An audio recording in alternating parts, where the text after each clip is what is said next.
Bonsoir et bienvenue à la bibliothèque des rêves. Ce soir, on va explorer un continent mystérieux, mais qu'on visite tous régulièrement, le monde du sommeil.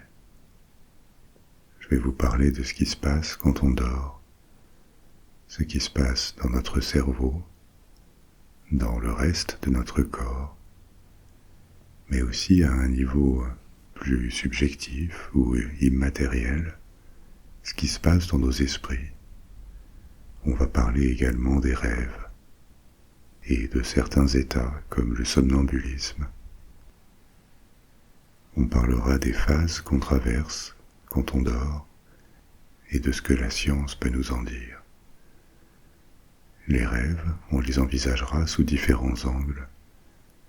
Évidemment, la neurobiologie, mais aussi la psychologie et la culture. En tant qu'expérience humaine universelle, les rêves ont acquis une signification culturelle.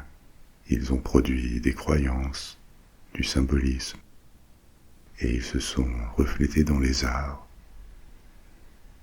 L'expérience du sommeil et des rêves a produit aussi au cours de l'histoire des hypothèses et des mythes qu'il est intéressant d'examiner. Alors ça fait beaucoup de choses dont discuter, et ça produit aussi une petite mise en abîme, puisqu'en même temps cette histoire est faite pour vous endormir, si vous le souhaitez. Pour ça, commencez par adopter une position confortable, et laissez la tension qui contracte vos épaules se relâcher doucement. Si vous le désirez, vous pouvez fermer les yeux à tout moment. Le son de ma voix sera suffisant pour suivre et tout comprendre.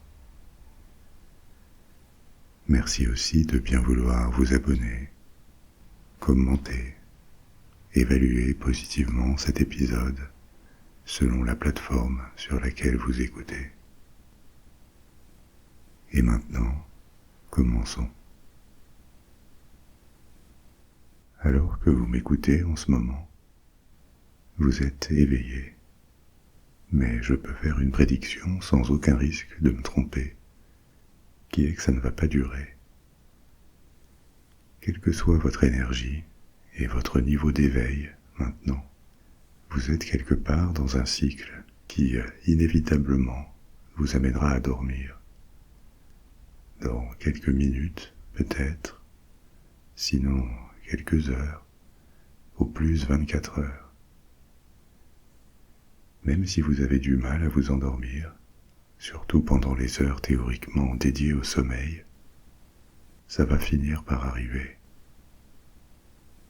Même si vous êtes dérangé par des pensées, affligé par un trouble physique ou psychologique, ou ennuyé par un stimulus extérieur, comme du bruit, vous finirez par vous endormir tôt ou tard, et ça vous reposera. Sans vous en rendre compte complètement, vous allez dériver vers un état de somnolence, plus ou moins long, qui débouchera sur le sommeil. Cette entrée dans le sommeil se produit quand certaines cellules de nos cerveaux, des neurones, qui sont généralement silencieux quand on est éveillé, deviennent actifs. Ils libèrent des neurotransmetteurs spécifiques, c'est-à-dire des composés chimiques, qui transmettent des messages entre les cellules de nos systèmes nerveux et aux autres cellules du corps. On connaît plus de 200 neurotransmetteurs différents, et tous jouent un rôle dans les processus qui assurent notre vie biologique. Et ils gèrent aussi la transition de l'éveil au sommeil. Malgré l'altération de notre conscience quand on dort, on perd la perception consciente de ce qui nous entoure, mais nos corps continuent à fonctionner. On respire, le cœur bat, et beaucoup d'autres choses se produisent dans l'organisme, dont on va parler dans un instant. Mais déjà, quelles sont les phases qu'on traverse quand on s'endort? Une nuit de sommeil donne l'impression qu'un interrupteur a été poussé. Et quand on se réveille, des heures plus tard, ça n'a pas eu l'air si long. Mais en fait, beaucoup de choses se sont produites. Après l'état de somnolence, et alors qu'on s'endort, commence un état appelé sommeil léger.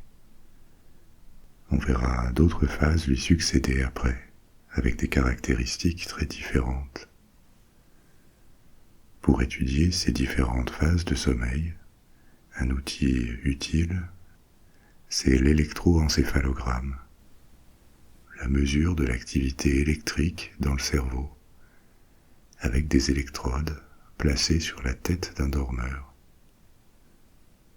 Cette méthode ne donne pas une compréhension détaillée et interne de ce qu'il se passe dans le cerveau, évidemment, mais elle permet de mesurer des signaux produits par l'activité du cerveau au cours des différentes phases de sommeil. L'activité électrique produit des ondes sur différentes fréquences que l'électroencéphalogramme peut enregistrer. Au début du sommeil, la transition d'un état d'éveil relaxé à l'endormissement, les ondes mesurées par l'électroencéphalogramme se modifient. Elles reflètent le passage d'un état de conscience à un autre. Mais à ce stade, il est encore facile de revenir en arrière. Il suffit d'un stimulus, d'être touché, d'un bruit, et parfois le retour en arrière peut même se produire sans stimulus.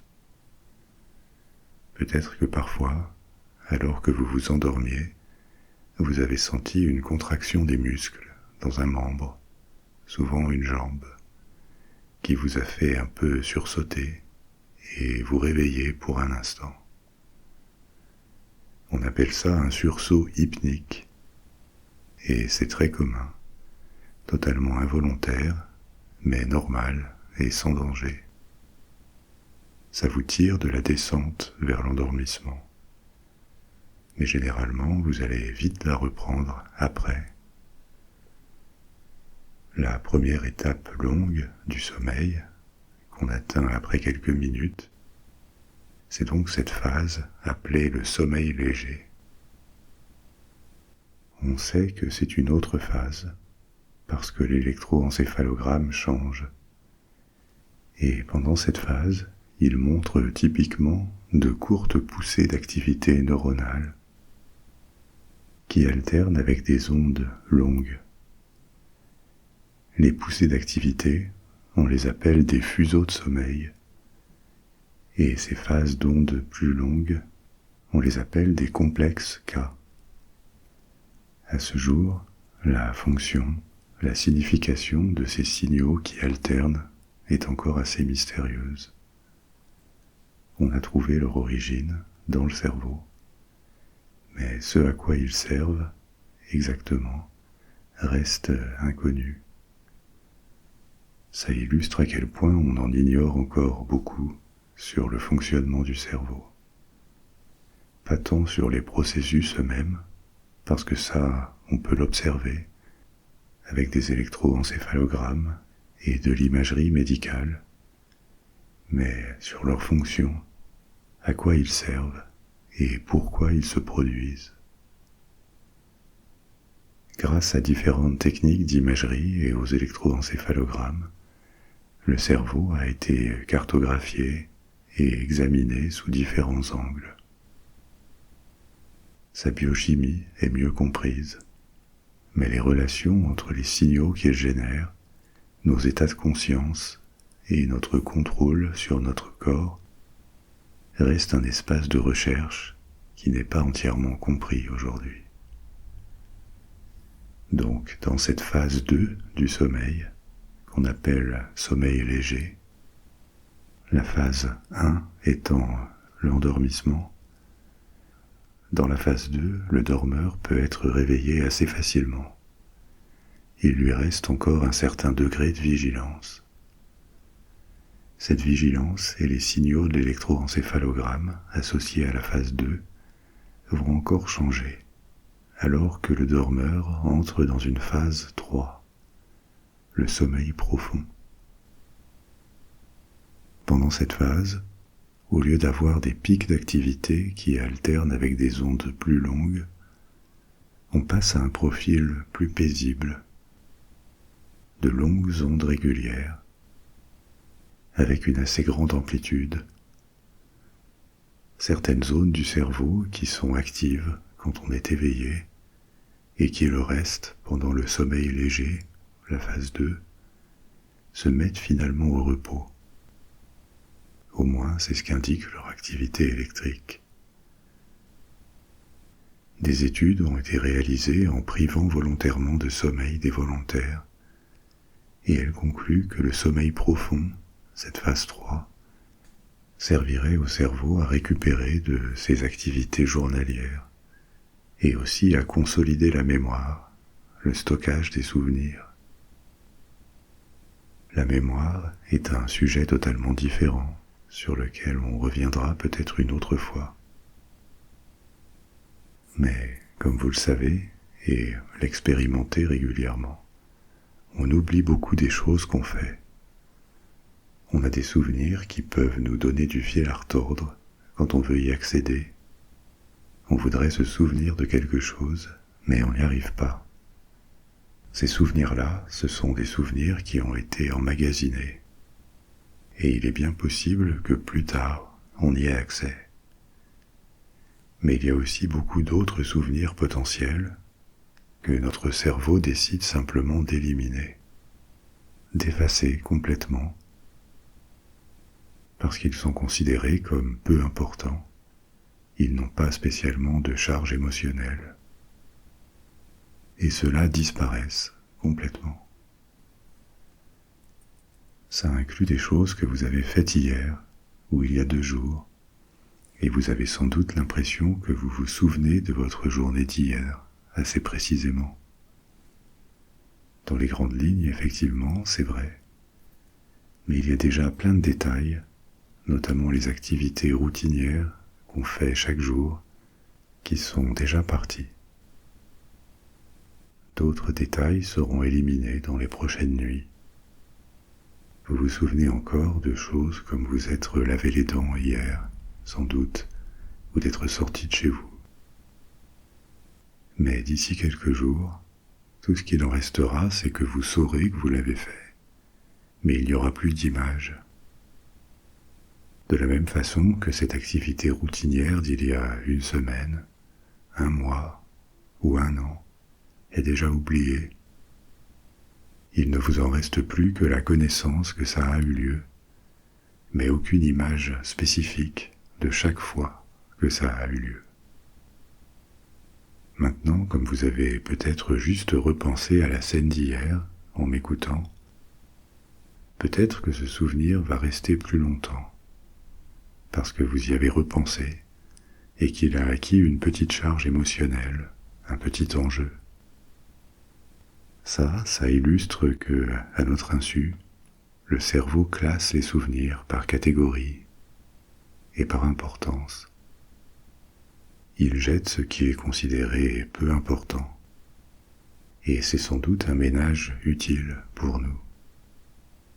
On a tous fait du thé ou du café, ou rempli un verre d'eau, des centaines, ou plutôt des milliers de fois dans nos vies. Si vous essayez de vous en souvenir, quelques occurrences vont sans doute revenir, récentes ou plus anciennes, mais seulement quelques-unes. Le souvenir des milliers d'autres fois n'est tout simplement plus là. Et effectivement, ce serait un bagage peu utile. Pour autant, ce processus de nettoyage n'est pas totalement indépendant de notre volonté. Si vous faites un effort conscient pour vous souvenir d'un moment, même routinier, il est probable que ça va marcher et que ce souvenir va rester plus longtemps. Dans cette phase de sommeil profond, la phase 3, En plus de la consolidation de la mémoire, d'autres fonctions sont à l'œuvre. L'organisme sécrète plus d'hormones de croissance. Cette hormone joue un rôle très important chez les enfants et les adolescents. Elle stimule le développement de l'organisme. Mais on la produit tout au long de nos vies. Elle accélère la reproduction et la réparation des cellules. Et c'est pendant le sommeil profond que sa production atteint son pic. Donc le sommeil profond, c'est un mode de restauration du corps et de restructuration de l'esprit, des fonctions cognitives, qui nous servira quand on sera en éveil. On appelle ce stade sommeil profond parce qu'il apparaît comme la phase la plus éloignée de l'état d'éveil. Pendant le sommeil profond, on est beaucoup moins réactif aux stimuli externes, comme les bruits. On est plus difficile à réveiller. Et il est bon que ce sommeil profond ne soit pas interrompu, compte tenu de ses vertus réparatrices. Historiquement, on faisait une distinction dans cette phase du sommeil profond, où il y avait une phase 3, qui était la transition vers le sommeil profond, et une phase 4, le sommeil profond lui-même. Mais cette distinction a quasiment disparu, et on parle de phase 3 seulement, parce que l'électroencéphalogramme est très similaire entre la transition et le sommeil profond lui-même. Mais à la fin du sommeil profond, on n'est toujours pas arrivé à la fin d'un cycle de sommeil. Le réveil n'est pas encore pour tout de suite. Le dormeur va maintenant passer à une 4e phase, qu'on appelle sommeil paradoxal, ou sommeil REM. REM pour Rapid Eye Movement, mouvement rapide des yeux, qui est une des manifestations physiques de cette phase. Ces différentes phases du sommeil léger au sommeil paradoxal, en passant par le sommeil profond, ne couvrent pas une nuit entière. Les durées peuvent varier, mais l'ensemble du cycle prend autour de 90 minutes, 1h30. Donc dans une nuit entière, il va y avoir entre 3 et 6 de ces cycles. Même si on ne s'en souvient pas forcément, il est fréquent qu'on se réveille brièvement entre ces cycles d'1h30. Peut-être que vous vous êtes habitué à vous réveiller dans la nuit, changer de position et vous rendormir. Ça n'est pas systématique, mais il y a de bonnes chances que ces réveils interviennent entre les cycles, quand vous sortez du sommeil paradoxal et que vous allez recommencer un nouveau cycle. Et vous avez aussi peut-être remarqué que ces moments de réveil entre cycles, ou après la fin du dernier cycle de la nuit, sont des moments où vous réalisez que vous avez fait un rêve. Ça n'est pas une coïncidence. Le sommeil paradoxal, quand nos yeux bougent sans qu'on puisse en être conscient, c'est le moment où on fait les rêves les plus intenses. Je vous parlerai après des rêves. Pour le moment, voyons en quoi ça consiste, ce sommeil paradoxal. Sa caractéristique la plus visible, c'est ce mouvement des yeux. Mais ses effets s'étendent à tout l'organisme et au cerveau. Une nouvelle fois, l'absence ou l'abondance de certains neurotransmetteurs change pendant cette phase. Un aspect saillant du sommeil paradoxal, c'est une grande libération d'une substance, un neurotransmetteur, qu'on appelle l'acétylcholine. La transition au sommeil paradoxal affecte tout le corps. Depuis le début du cycle de sommeil, le corps maintenait des conditions très stables. La température, la vitesse de respiration et la circulation du sang restaient les mêmes, stables et réguliers. Pendant le sommeil paradoxal, ça change. La respiration peut accélérer et ensuite décélérer. Le rythme cardiaque peut augmenter. Et la température se met à fluctuer. Un peu. On ne parle pas de plusieurs degrés, mais il y a des fluctuations mesurables. En fait, le corps est en train de récupérer une flexibilité de ses différentes fonctions. Rythme cardiaque, température, respiration, qui varient constamment à l'état d'éveil, alors qu'on est encore endormi. C'est comme une sorte de tour de chauffe avant le réveil. Mais d'un autre côté, le tonus musculaire disparaît complètement. Se produit un court-circuit neuronal qui élimine toute force dans les membres et tous les muscles, sauf ceux strictement nécessaires comme le cœur et pour le fonctionnement des poumons. Ça n'est pas une paralysie intégrale, on respire, mais on ne peut plus faire un geste. Les neurones moteurs sont complètement inhibés. Cette paralysie partielle a son utilité, parce que vont commencer des rêves qui peuvent être intenses, et sans elle, le dormeur pourrait se mettre à bouger beaucoup, le corps réagissant à des scénarios qui se produisent dans les rêves. Comme ces rêves où on court, on essaye d'échapper à quelque chose ou de l'attraper. Ou alors quand on se retrouve dans des situations émotionnellement plus intenses, quelque forme que ça prenne. Ça, c'est typique des rêves du sommeil paradoxal. Et signe de cette activité, le cerveau, qui était au repos, en sommeil profond, avec une activité lente et limitée, se met à consommer beaucoup plus d'oxygène et de glucose. Son métabolisme accélère et devient même identique ou parfois plus élevé que quand on est éveillé. Il consomme plus d'énergie. Et c'est pour ça que ce sommeil REM est aussi appelé paradoxal. Le corps et le cerveau sont sur des niveaux de consommation énergétique et d'oxygène similaires à ceux de l'état éveillé, alors qu'on dort. Et le cerveau agit comme à l'état d'éveil, alors que le corps est paralysé. Il n'y a aucune raison d'être anxieux au sujet de cette paralysie. Dès qu'on se réveille, l'inhibition des neurones moteurs se termine, c'est concomitant, et on reprend le contrôle de ses membres. C'est quelque chose de rare, mais il peut arriver qu'il y ait un petit bug au réveil, ce qu'on appelle la paralysie du sommeil. Ça arrive quand quelqu'un redevient conscient, mais l'inhibition du mouvement ne se termine pas tout de suite. Donc, tout en étant conscient, on ne peut pas bouger ni parler.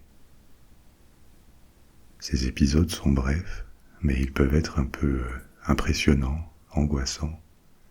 Ils peuvent s'accompagner d'hallucinations aussi, où on pense être touché sans pouvoir réagir, où on croit entendre des bruits. Le cerveau est dans une phase de confusion, dont il va vite sortir, mais ça peut faire forte impression, même si c'est totalement bénin, et même assez répandu. On estime que près de 50% des gens expérimentent au moins une fois cette paralysie du sommeil dans leur vie. Et 5% des gens ont des épisodes répétés, qui peuvent être réguliers.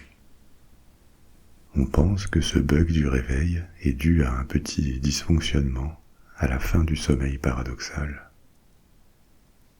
Normalement, la sortie du sommeil et le retour des fonctions motrices devraient être simultanés. Mais il se produit un lag qui donne l'impression d'être prisonnier de son corps. D'ailleurs, certains y voient une explication possible à des expériences supposément paranormales, ou à la certitude de certaines personnes d'avoir été enlevées et remises dans leur lit par des extraterrestres. Ils seraient tout à fait sincères, mais ce qui serait vraiment arrivé, ce serait une paralysie du sommeil accompagnée d'hallucinations intenses. C'est-à-dire pas un rêve, ils étaient conscients, mais paralysés. Si une paralysie du sommeil vous est arrivée, ou si ça vous arrive un jour, c'est impressionnant, mais sans danger. Et de toute façon, si vous êtes conscient, ça veut dire que votre cœur bat et que vous respirez. La paralysie est seulement partielle. Au pire, elle durera 1 à 2 minutes, souvent c'est beaucoup moins, et vous allez vous en sortir sans dommage. Alors, pendant une nuit avec plusieurs cycles de sommeil, comme on l'a vu avant, il dure environ 90 minutes, chacun de ces cycles. Donc on traverse plusieurs fois la phase de sommeil paradoxal. Et alors que les cycles de sommeil se succèdent dans une nuit, les phases paradoxales, ou REM, ont tendance à durer plus longtemps. Quand on mesure la nuit entière d'un dormeur par électroencéphalogramme, une nuit de 6 à 8 heures, on voit les cycles s'enchaîner, mais aussi changer. La partie du sommeil léger et profond se raccourcit, et celle du sommeil paradoxal s'allonge. Et après chaque cycle, la probabilité de réveil augmente aussi. Alors, pourquoi cette phase de sommeil paradoxal? À quoi elle sert, étant donné que le cerveau et le corps n'ont pas l'air de se reposer pendant cette phase? Et pourquoi les yeux bougent? On pourrait imaginer que le mouvement des yeux est une réponse à un rêve, dans lequel le rêveur voit des choses, et donc le corps y répondrait spontanément. Mais cette explication est assez bancale, parce qu'on a observé que des gens nés aveugles, donc n'ayant jamais eu l'expérience de la vision, et qui n'ont typiquement pas d'image dans leurs rêves, bougeaient quand même les yeux pendant la phase paradoxale. Une autre hypothèse, c'est que ce serait un effet secondaire de l'activité du cerveau en train de traiter les souvenirs, la mémoire. Mais le lien entre les deux n'est pas expliqué. Pourtant, même si l'existence d'un repos pendant le sommeil paradoxal n'est pas évidente, il semble être nécessaire biologiquement ou psychologiquement. À titre d'expérience, on a privé des volontaires de sommeil paradoxal pendant un certain temps. C'est-à-dire qu'on a suivi leur sommeil avec un électroencéphalogramme. Et au moment de la transition de la phase 3 à la phase 4, celle du sommeil profond au sommeil paradoxal, on les a réveillés systématiquement.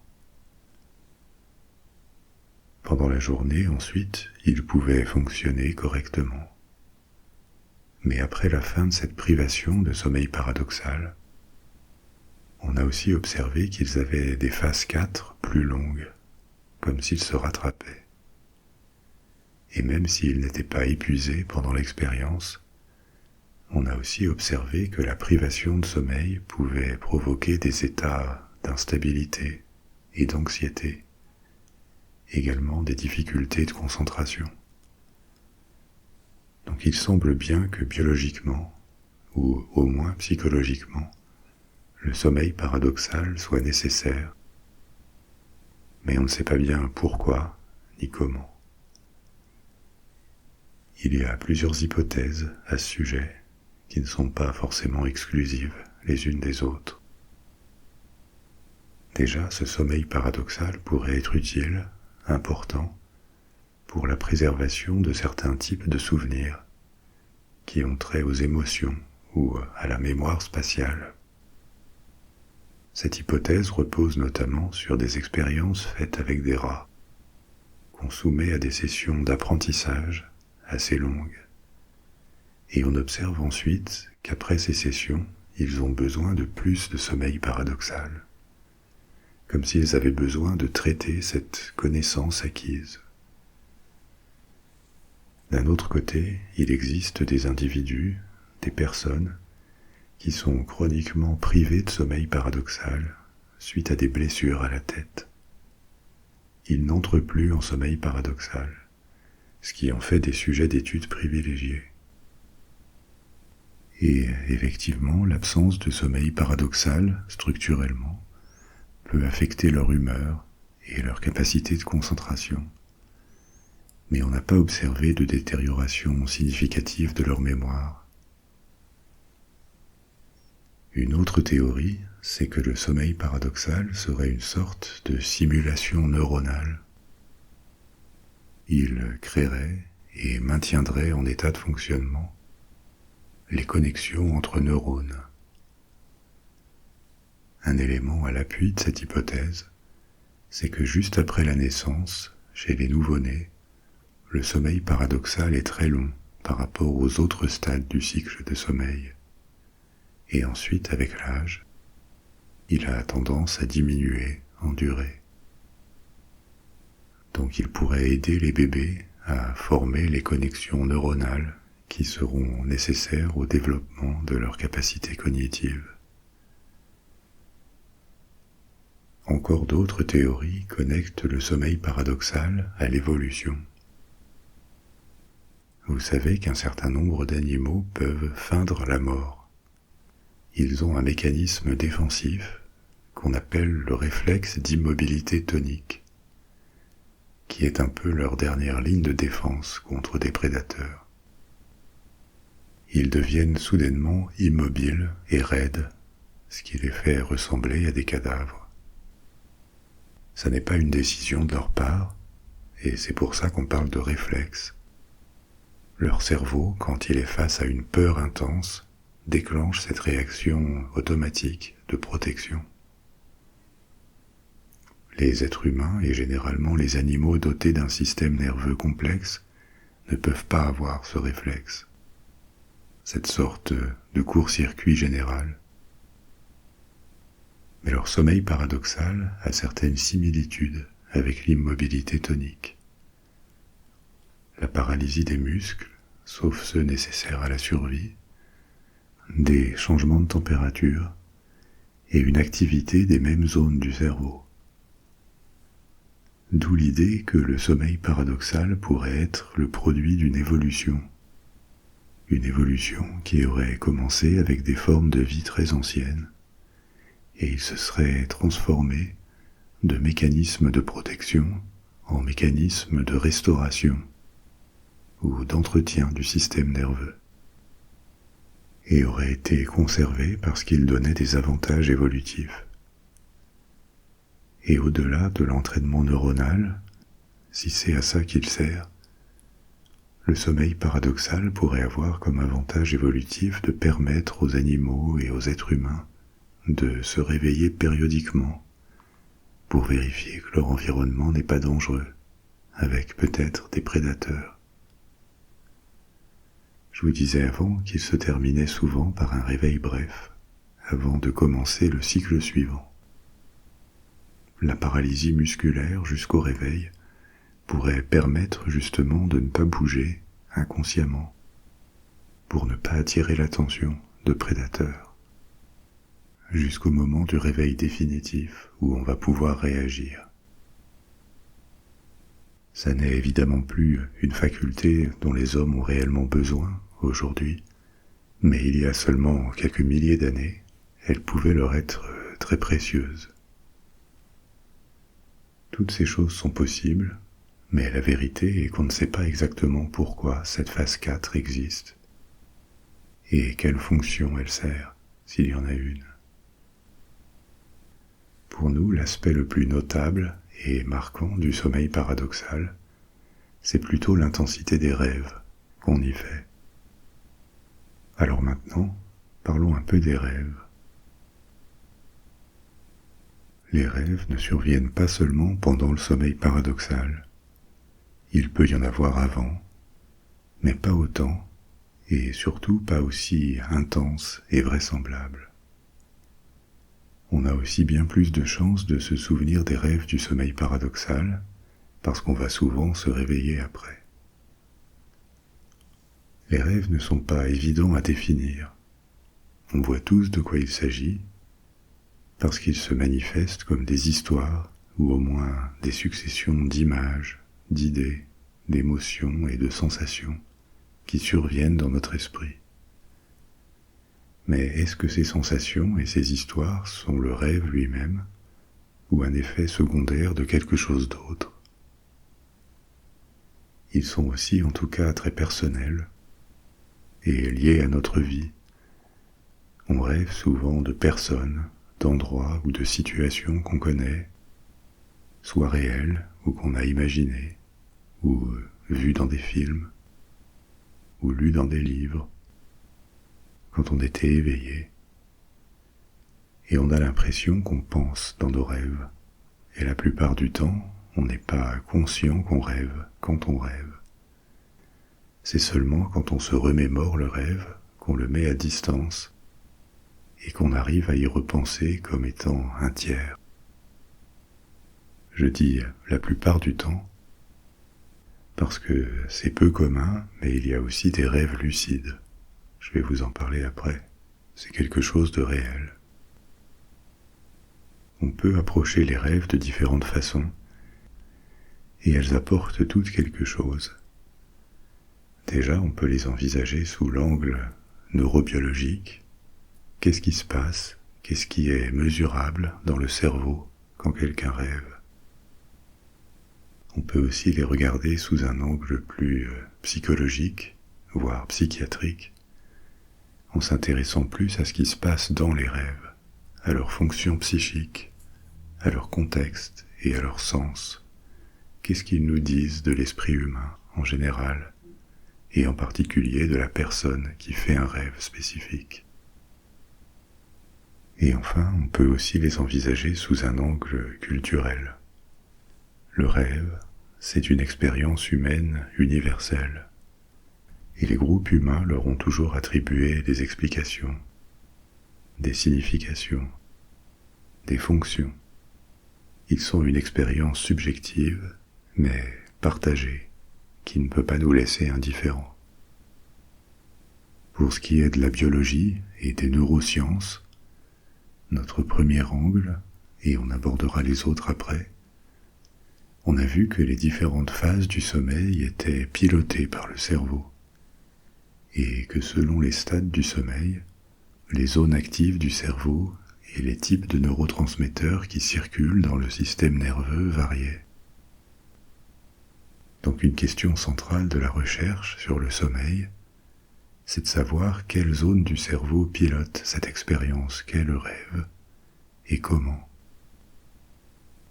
Quand on est éveillé, la plus grande partie des images qui se forment dans notre cerveau, le raisonnement aussi, la planification et l'adoption d'une stratégie pour chaque action, ce sont des fonctions pilotées ou contrôlées par une zone située à l'avant du cerveau. Une région qui s'appelle le cortex préfrontal latéral. C'est simplificateur, mais en gros, cette partie du cerveau est comme un processeur, un marionnettiste, qui assemble des objets stockés dans la mémoire pour former des combinaisons. Il pilote les fonctions cognitives supérieures.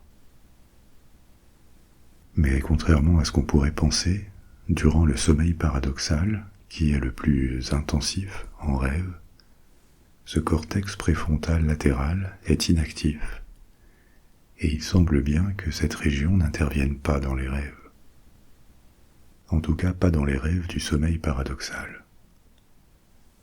Outre le fait qu'on n'y discerne pas d'activité spéciale pendant le rêve en sommeil paradoxal, on a aussi observé que des personnes qui avaient subi des dommages ne voyaient pas leurs rêves affectés par ça. Alors on ne sait pas bien comment les images et les sensations peuvent être perçues pendant le sommeil paradoxal et de quelle partie du cerveau elles proviennent. peut-être que d'autres régions du cerveau que le cortex préfrontal latéral prennent le relais et essayent d'élaborer une imagerie cohérente à sa place. Mais comme ça n'est pas leur fonction première, et qu'elles ne sont pas les processeurs habituels du raisonnement et de l'élaboration de stratégies, elles feraient des associations différentes qui donneraient aux rêves leurs aspects plus ou moins irréels, imprévisibles ou illogiques. Mais même si les rêves sont une expérience subjective, ils ne flottent pas complètement séparés de la matière, de la biologie. La preuve en est qu'on peut les inhiber, les supprimer, en bloquant un neurotransmetteur en particulier, la dopamine. Et inversement, une augmentation de la dopamine induit des rêves plus intenses et des cauchemars. Biologiquement, un cauchemar, un mauvais rêve, ça n'est pas un phénomène spécifique. C'est seulement un rêve intense qui peut causer une réponse émotionnelle de peur, de tristesse ou d'anxiété. Mais le processus biologique du rêve n'est pas différent des autres rêves. D'ailleurs, évidemment, les cauchemars peuvent avoir des causes psychologiques. Les cauchemars récurrents sont souvent le produit d'un traumatisme. Mais ils peuvent aussi être provoqués par un élément physique, comme le fait de s'être endormi dans une position inconfortable, ou d'avoir de la fièvre, ou même le fait d'avoir mangé avant de dormir, parce que ça a tendance à accroître le métabolisme et l'activité cérébrale en début de digestion. Une autre preuve que les rêves ont besoin d'un substrat biologique, c'est qu'ils peuvent complètement disparaître. Ça arrive à certaines personnes qui ont subi des dommages à une autre zone du cerveau, le lobe pariétal. Souvent, ils arrêtent définitivement de rêver. Selon la nature des dommages qu'ils ont subis, ils peuvent continuer à vivre et à dormir normalement, y compris avec des phases de sommeil paradoxales, mais ils ne rêvent plus. Une théorie en neurobiologie qui s'appuie sur ces observations, c'est que les rêves seraient une réaction à l'activité interne et externe du corps. Aussi imperceptibles qu'ils soient, il y a des petits changements, des petites variations de température, de rythme cardiaque quand on dort. Comme je vous le disais avant d'ailleurs, en particulier pendant le sommeil paradoxal. Et les régions actives du cerveau pendant qu'on dort pourraient chercher à les interpréter, à leur donner un sens à ces variations. Et ce serait cette activité qui produirait des rêves, des scénarios, générés en dehors des zones du cerveau qui normalement traitent ces informations, parce que quand on est endormi, elles sont inactives. On sera aussi tous sans doute d'accord pour admettre que quand on se souvient d'un rêve, il n'est jamais complètement déconnecté de ce qu'on connaît. On y reconnaît des éléments de notre vie, soit des gens, soit des situations, ou alors des émotions, des peurs ou des espoirs, qui nous font reconnaître le rêve comme le nôtre. Ça n'est jamais une invention complète. Et c'est pour ça que l'étude des rêves a toujours été perçue comme quelque chose d'important pour la compréhension de l'esprit. Elle est aussi ancienne que la psychologie elle-même. Parmi les plus ambitieuses théories sur les rêves, on trouve celle de Sigmund Freud, qui date de la fin du XIXe siècle. Freud suppose, initialement, que les rêves sont guidés par des désirs inconscients. Vous savez que dans l'architecture de l'esprit qu'il décrit et théorise, l'esprit humain est formé de différentes couches. Le moi conscient est seulement l'une d'entre elles. En dessous ou à côté, il y aurait une couche plus mystérieuse et plus difficile d'accès qu'il appelle l'inconscient. Dans certaines situations où le conscient est endormi, comme pendant le sommeil ou sous hypnose, l'inconscient pourrait s'exprimer plus librement. Les théories freudiennes ont connu une grande popularité au XXe siècle, dans la communauté scientifique et aussi au-delà, dans la culture populaire. À une époque, la psychanalyse était très populaire, du moins elle avait un grand retentissement. Aujourd'hui, à l'exception de certains pays, dont la France d'ailleurs, elle est devenue très marginale. Dans les dernières décennies, les théories freudiennes et les théories psychanalytiques en général ont été plutôt en recul marqué autour du monde.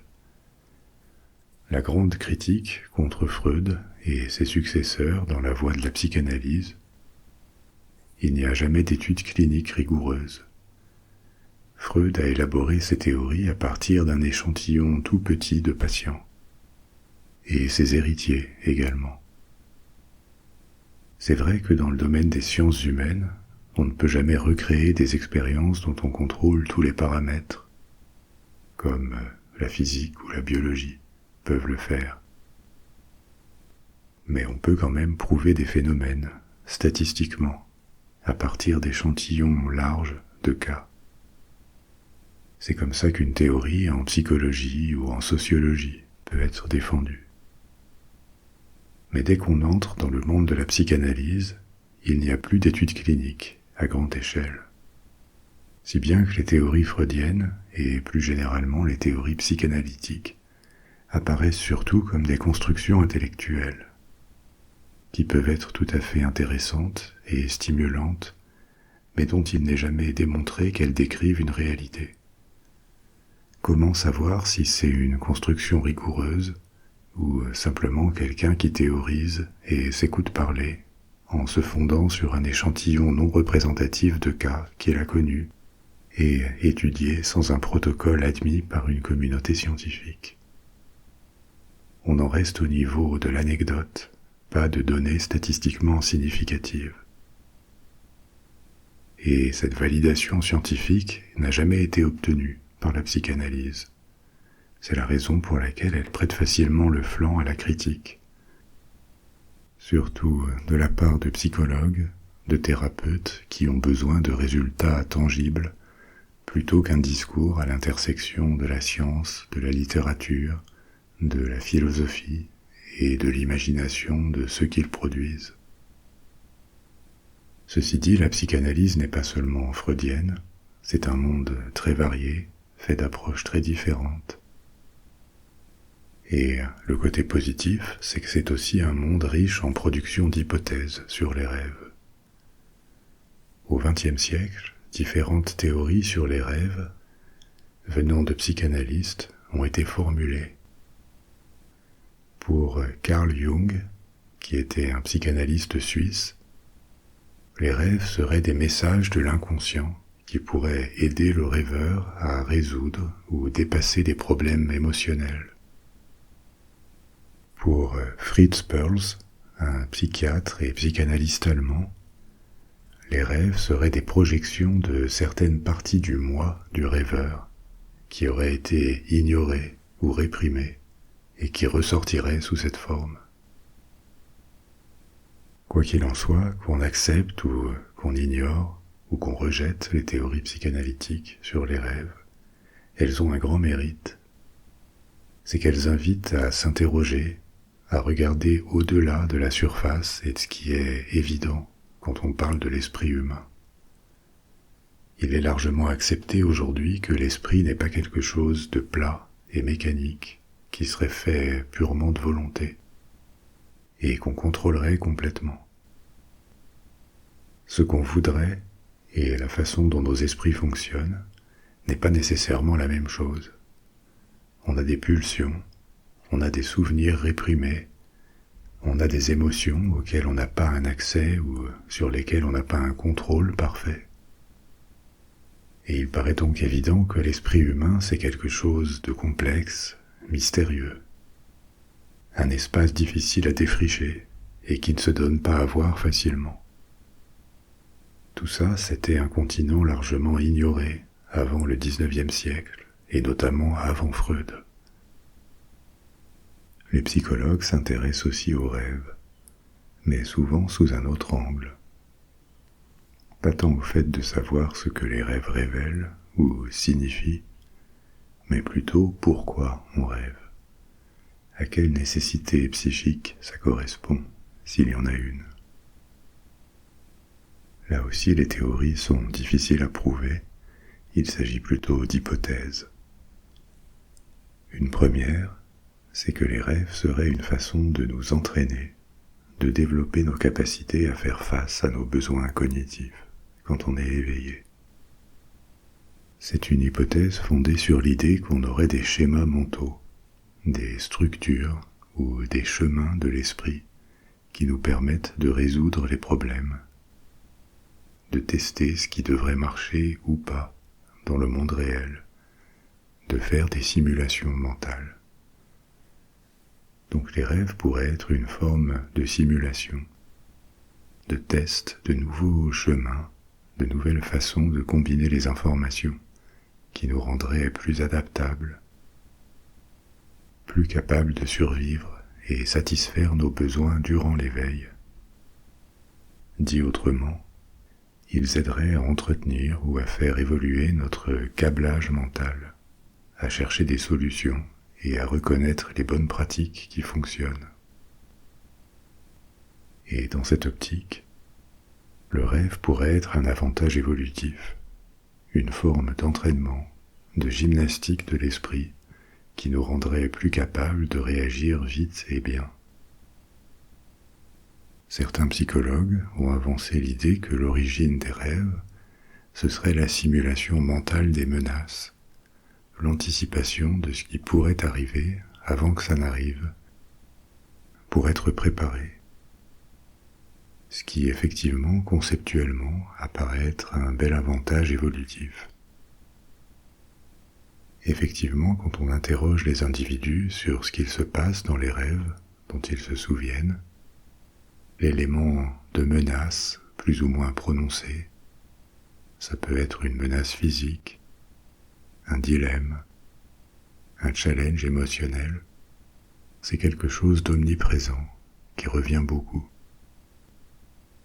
Donc, selon cette hypothèse, les rêves seraient une sorte de répétition, de préparation pour clarifier l'esprit et le laisser prêt à réagir quand le moment viendra. Une autre hypothèse connexe, c'est que les rêves seraient une sorte de gymnastique mentale qui entretiendrait nos fonctions cognitives. Derrière parfois leur absurdité ou leur côté peu plausible, il serait une façon d'entretenir la flexibilité mentale, de chercher des associations, même improbables, mais qui stimuleraient la créativité. Et en ce sens aussi, il nous aiderait dans le monde réel, en tant qu'individu et en tant qu'espèce. Il y a eu des études assez larges sur le contenu des rêves, notamment une très longue étude conduite aux États-Unis, à l'université de l'Ohio, entre les années 1940 et les années 1980, avec plus de 50 000 rêves répertoriés. Parmi les enseignements de cette étude très longue, il ressort que la grande majorité des rêves visuels, avec des images, mélangent des lieux, des personnes et des objets que le rêveur reconnaît. Il se souvient de ces choses pour les avoir vues dans sa vie. Mais elles se recombinent ou se mélangent avec d'autres, de façon généralement bizarre ou exagérée. On sait aussi que les gens nés aveugles ne font pas de rêves visuels, mais ils rêvent. Le contenu de leurs rêves fait appel aux autres sens.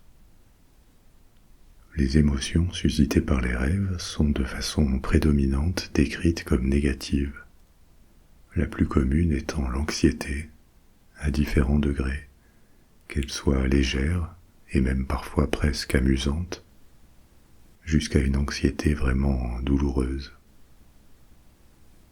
Les émotions positives comme le bonheur ou la satisfaction apparaissent aussi, ceci dit. Et une précaution méthodologique importante à prendre en manipulant ces informations, c'est qu'évidemment elles sont déclaratives. Il est simplement possible que les émotions négatives soient plus marquantes, plus mémorables, et que pour cette raison elles dominent les souvenirs des rêves. Ça ne veut pas dire qu'elles dominent aussi leur contenu lui-même. Ce serait ce dont on se souvient le plus. Les thèmes sexuels sont présents aussi, mais ils apparaissent assez secondaires. En moyenne, ils représentent seulement autour de 10% du contenu, et ils ont tendance à décroître avec l'âge. Ce qui est intéressant aussi, c'est que les rapports sur les rêves, compilés dans les années 1980, montrent que seulement une petite minorité déclare rêver seulement en noir et blanc. Mais avant, c'était beaucoup plus. Dans les générations qui ont connu les films et la télévision en noir et blanc dans leur enfance, ça montait à 25%. Et ça, c'est un indice de ce que notre cinéma intérieur est vraiment influencé, en partie conditionné, par notre expérience sensorielle durant l'éveil. Mais longtemps avant qu'on cherche des réponses par des études systématiques ou la neurobiologie, les rêves avaient déjà un grand impact culturel sur les sociétés humaines. Alors envisageons un peu cette histoire culturelle des rêves. Les plus anciens écrits à leur sujet, qu'on connaisse, ont été laissés par les Assyriens, les Sumériens et les Égyptiens. Il y avait des différences de conception à propos des rêves, mais généralement dans ces cultures, ils étaient considérés comme des messages des dieux, des sortes d'oracles qui auraient annoncé des événements à venir ou indiqué la façon correcte d'affronter des événements. Par contre, en Inde ou en Chine ancienne, les rêves sont plutôt vus comme un voyage de l'âme, un voyage en dehors du corps pendant le sommeil. Une partie de l'âme resterait dans le monde matériel et une autre partie serait libérée par le sommeil et pourrait voyager dans le monde des rêves. Mais que ce soit en Inde ou en Chine, on voit apparaître il y a déjà très longtemps, au premier millénaire avant Jésus-Christ, une vision plus sceptique, moins surnaturelle, selon laquelle ça ne serait pas un voyage de l'âme, mais plutôt l'expression de désirs intérieurs de la personne.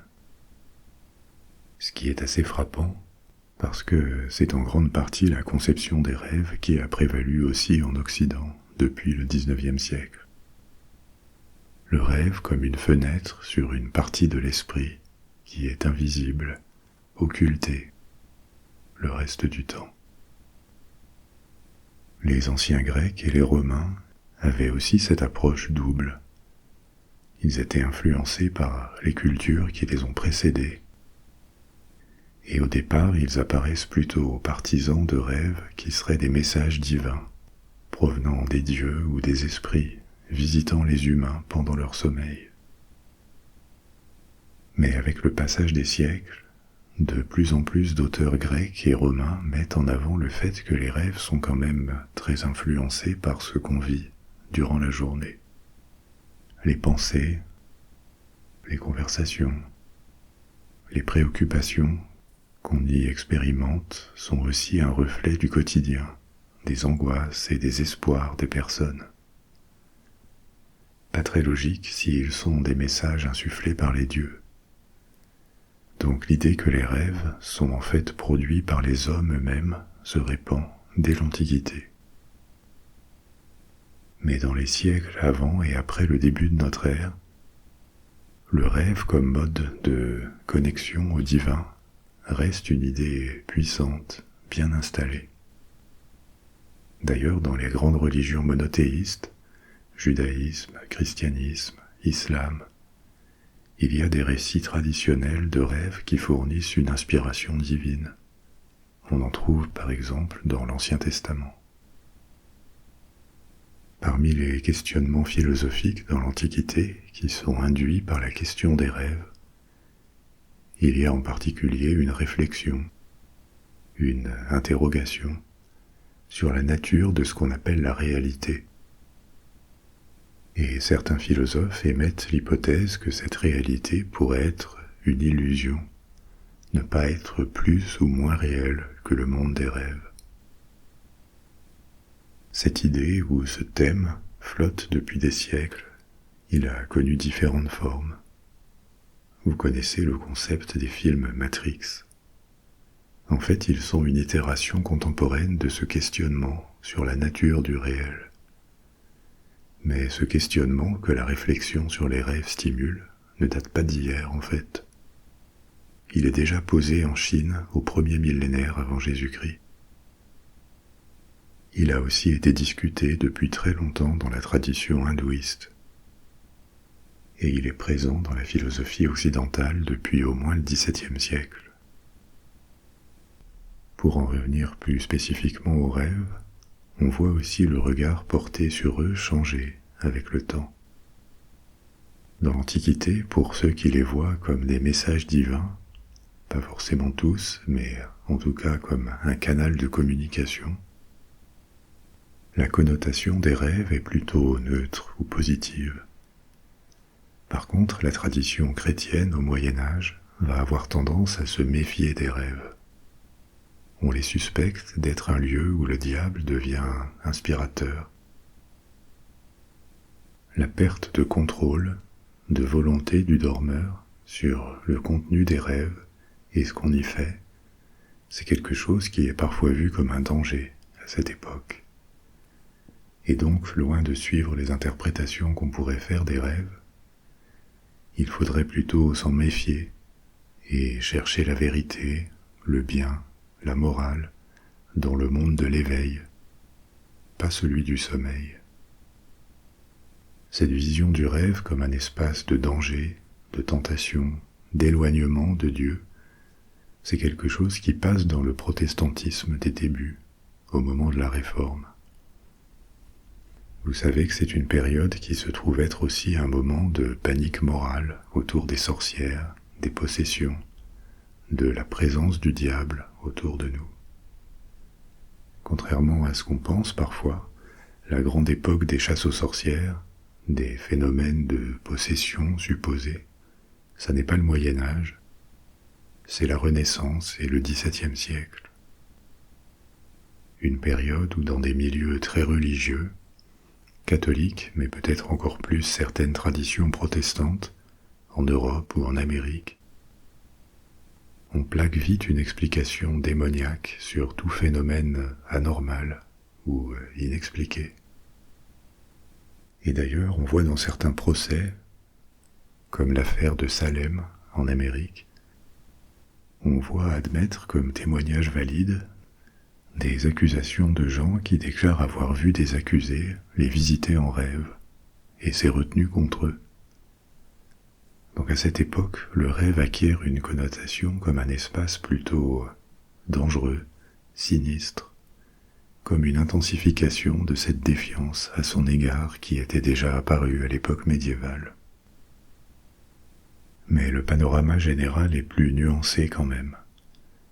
En parallèle, il y a un thème littéraire qui se développe à cette époque et qui évolue au fil des siècles. C'est celui du rêve comme un monde à part, un autre monde où les règles de la réalité sont suspendues. Et un personnage est projeté dans cet environnement, à la fois imprévisible et merveilleux. C'est un motif, un type de situation qu'on voit déjà apparaître dans l'Antiquité, et on le retrouve dans des contes médiévaux. Et sans doute encore plus, il trouve une grande popularité depuis le XIXe siècle. Par exemple, Alice au pays des merveilles, c'est exactement ça. Mais ça existe aussi chez Lovecraft ou dans l'Histoire sans fin. c'est un thème qui peut s'adapter à différents genres. Dans ses récits, dans ses œuvres littéraires, le monde du rêve devient plus ou moins celui de l'imagination, du merveilleux, de la créativité intérieure. Aujourd'hui, dans la culture populaire, la vision dominante du rêve, c'est en tant qu'expression des désirs et des peurs du rêveur. C'est très inspiré par la façon moderne d'envisager le rêve. Le rêve comme prophétie ou comme une autre réalité dans laquelle on voyagerait, ce sont des visions qui ne sont plus crues par une majorité des gens aujourd'hui. Alors, comme on l'a vu au cours de ces explications, le sommeil est un autre état de conscience. On serait tenté de dire que quand on dort, on est inconscient. Mais ce n'est pas une inconscience totale, puisqu'on peut encore réagir à des stimuli externes. Un bruit peut nous réveiller. Ça veut bien dire qu'on capte encore des signaux extérieurs, même quand on dort. Et d'ailleurs, il existe un état d'inconscience plus profond que le sommeil, c'est le coma, quand on ne réagit plus aux stimuli extérieurs. En comparaison, le sommeil est quelque chose de plus léger, et c'est à ce titre qu'on peut le qualifier d'état de conscience altérée, pas absente. Et pour conclure, je vais vous parler de deux autres états sur ce spectre de la conscience. Le somnambulisme et le rêve lucide. Le somnambulisme, c'est un phénomène qui a l'air paradoxal, un oxymore. Le sommeil et l'éveil en même temps. Il se manifeste toujours durant le sommeil profond, l'étape avant le sommeil paradoxal. Sa cause est inconnue. Il pourrait y avoir des prédispositions génétiques à y être sujet. On suppose que certains neurotransmetteurs jouent un rôle dans les accès de somnambulisme, mais aucune cause totalement prouvée n'a pu être mise en évidence. Donc le somnambulisme, c'est le fait pour un dormeur de se mettre à réaliser des activités qu'on fait normalement en état d'éveil. La plupart du temps des activités courantes, comme parler, s'asseoir dans son lit. Mais parfois ça peut être plus complexe, comme se mettre à nettoyer ou à manger. On a observé des épisodes de 30 secondes jusqu'à 30 minutes. Dans certains cas qui sont heureusement rares, ça peut être dangereux, parce que les sujets ont une perception minorée, altérée de leur environnement. La prévalence du somnambulisme est faible, mais pas marginale. Une fourchette de 4 à 10% des gens auraient au moins un épisode dans leur vie. Et des études tendent aussi à trouver des accès de somnambulisme plus fréquents chez les enfants que chez les adultes. Un autre état de conscience surprenant, c'est ce qu'on appelle le rêve lucide, c'est-à-dire un type de rêve pendant lequel le dormeur prend conscience qu'il rêve. Mais pour autant, le rêve ne s'arrête pas. Ça peut donner au rêveur un certain contrôle sur le déroulement du rêve. Et ça le place dans un équilibre fragile, flottant. Il peut se réveiller à tout moment, mais parfois cet état peut durer. L'existence de rêves lucides est documentée depuis longtemps. Des philosophes grecs en parlaient déjà. La recherche scientifique s'y est intéressée depuis le XXe siècle, et on s'est rendu compte que le rêve lucide pouvait survenir pendant le sommeil paradoxal, peut-être grâce à certains neurotransmetteurs qui sont présents en quantité plus élevée qu'à d'autres moments, en particulier l'acétylcholine. Des régions du cerveau qui normalement sont au repos pendant le sommeil paradoxal seraient partiellement activées, réveillées, alors que d'habitude elles ne le sont pas pendant cette phase. Et ça permettrait aux rêveurs de réaliser, de prendre conscience qu'ils rêvent, mais sans sortir pour autant du sommeil. Ça reste un sujet très difficile à étudier, parce que cet état de rêve lucide est difficile à répliquer pour des expériences. On ne sait pas l'induire artificiellement. D'ailleurs, pour d'autres experts, le rêve lucide ne serait pas quelque chose qui se produit durant le sommeil. Ce serait plutôt un moment de transition entre sommeil et éveil, quand les gens sont juste à la frontière. Et ce qu'ils penseraient sincèrement être un rêve serait en fait le produit de leur imagination déjà réveillée. D'où leur capacité de contrôle sur le rêve, parce qu'ils seraient dans cet état fugace de transition vers le réveil, et que leur imagination aurait pris le relais du rêve. On pourrait dire encore bien des choses sur le sommeil et les rêves, et j'espère que cette petite introduction vous aura donné envie d'en savoir plus. Mais c'est la fin de notre épisode pour ce soir. Si vous n'avez pas sommeil, vous pouvez choisir un autre épisode de la bibliothèque des rêves et partir pour un autre voyage. Ou alors vous pouvez garder vos yeux fermés, vous laisser aller et vous endormir. Je serai bientôt de retour avec un nouvel épisode, une nouvelle histoire. Alors d'ici là, dormez bien, faites de beaux rêves.